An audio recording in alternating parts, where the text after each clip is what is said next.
What's up crew, my name's Lex. If you're new to the channel, welcome to a quick short video on how to avoid fat gain over the festive or any celebratory season. Never too late to change your life.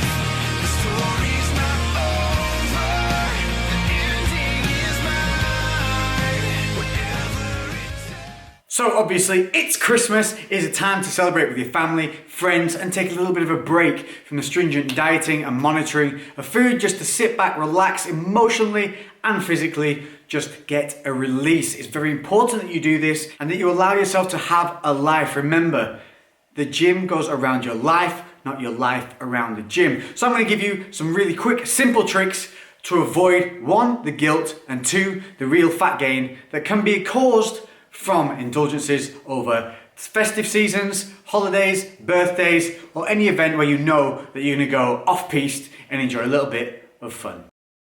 Let's start here with the main thing that you need to know. You cannot undo what you have achieved in a matter of months and years in simply a few days. It's not possible.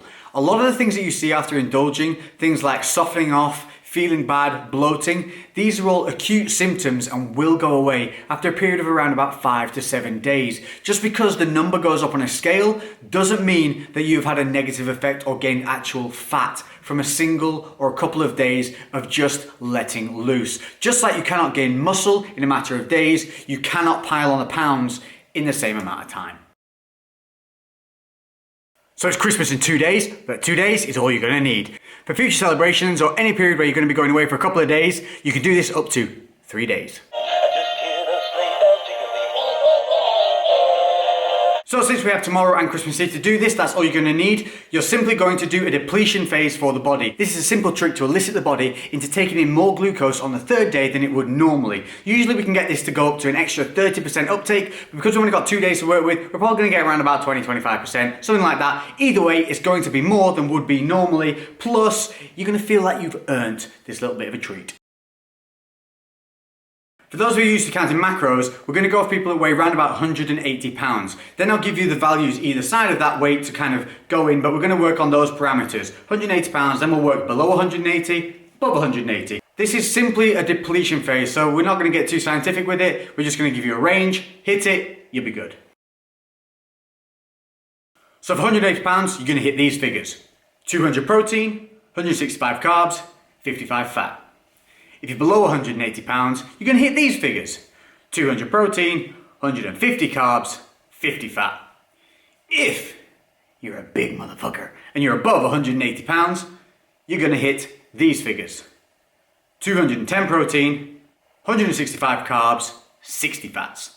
Now look, this isn't going to be fun, but we're causing something to elicit a response in the body, so it always has to be a little bit extreme. This is known as depletion phase. Then what it will do is encourage a loading phase. You're going to run these numbers for 2 days and then that'll lead you into Christmas Day. Do as you please. Let loose. Have fun. Drink. Be merry. Eat chocolate. Enjoy mince pies. Enjoy the food. Enjoy the hard work your mother's put into that Christmas dinner. Or maybe you're cooking the Christmas dinner and enjoy the hard work you've put into it. Either way, enjoy the day. Why? Because Lex said so. For those of you who are not into counting macros, I implore you to download the app MyFitnessPal and get accustomed to logging your food and just generally having a good idea of what you're eating. It's a very simple app to use. Most things you eat you can scan with a barcode, and by controlling your macros, you control your food. But for the sake of argument and for the sake of ease on this one, I'm going to give you a really simple protocol to follow for the next 2 days. You're going to eat 5 times a day. In the morning, you're going to have porridge. You're going to eat this much. You're going to have it with skimmed milk. If you don't have it with skimmed milk, you're going to have this much porridge with water.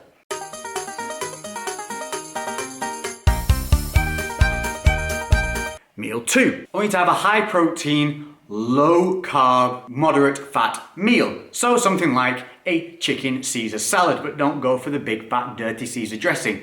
Get the reduced fat or low fat versions. Meal 3. This should be your pre-workout meal. Here I want you to have 150 grams of rice. I want you to have at least a chicken breast worth of protein and low fat. As little as possible. Make sense? Good. Meal 4.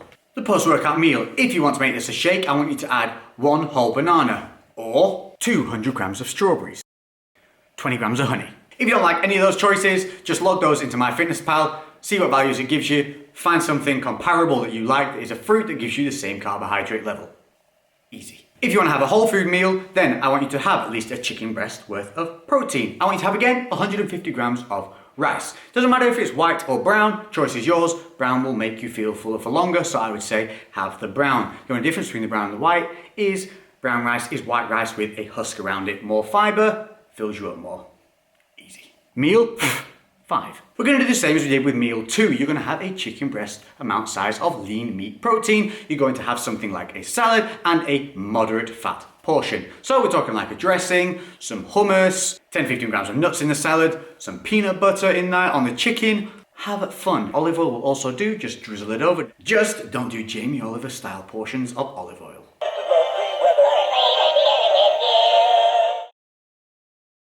What this won't do though, due to the sheer volume of calories you guys are going to be taking in, is it will not be able to deal with the water overload. But remember, all that is glucose spilling out into the subcutaneous, causing you to look a little bit fluffy. Give yourself a good 5 days afterwards of just being active and staying active after your kind of Christmas Day, Boxing Day. After those 1 or 2 days, you can simply redo this again for 3 days, and that will help just pull your body back in line. Stick some extra cardio in there as well. Stay active, go for a walk. If the gyms and things are shut, doesn't stop you going out, taking the dog for a walk, having a wander or having a ramble. So there you go, something simple to follow to help you enjoy Christmas a little bit more, stay guilt-free, but again, please guys, enjoy the period with your family, friends, have fun, relax, take some time off, enjoy a pink drink or two.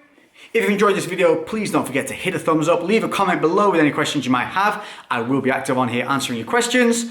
If you know the answers as well, guys, get involved in the comments section. Let's help this community keep growing, even though YouTube's kind of broken things at the moment. If you're new to the channel and you enjoyed this video, please don't forget to subscribe. And I'll catch you all after the Christmas period. Have a very Merry Christmas. Left bicep and Lex out. I am back.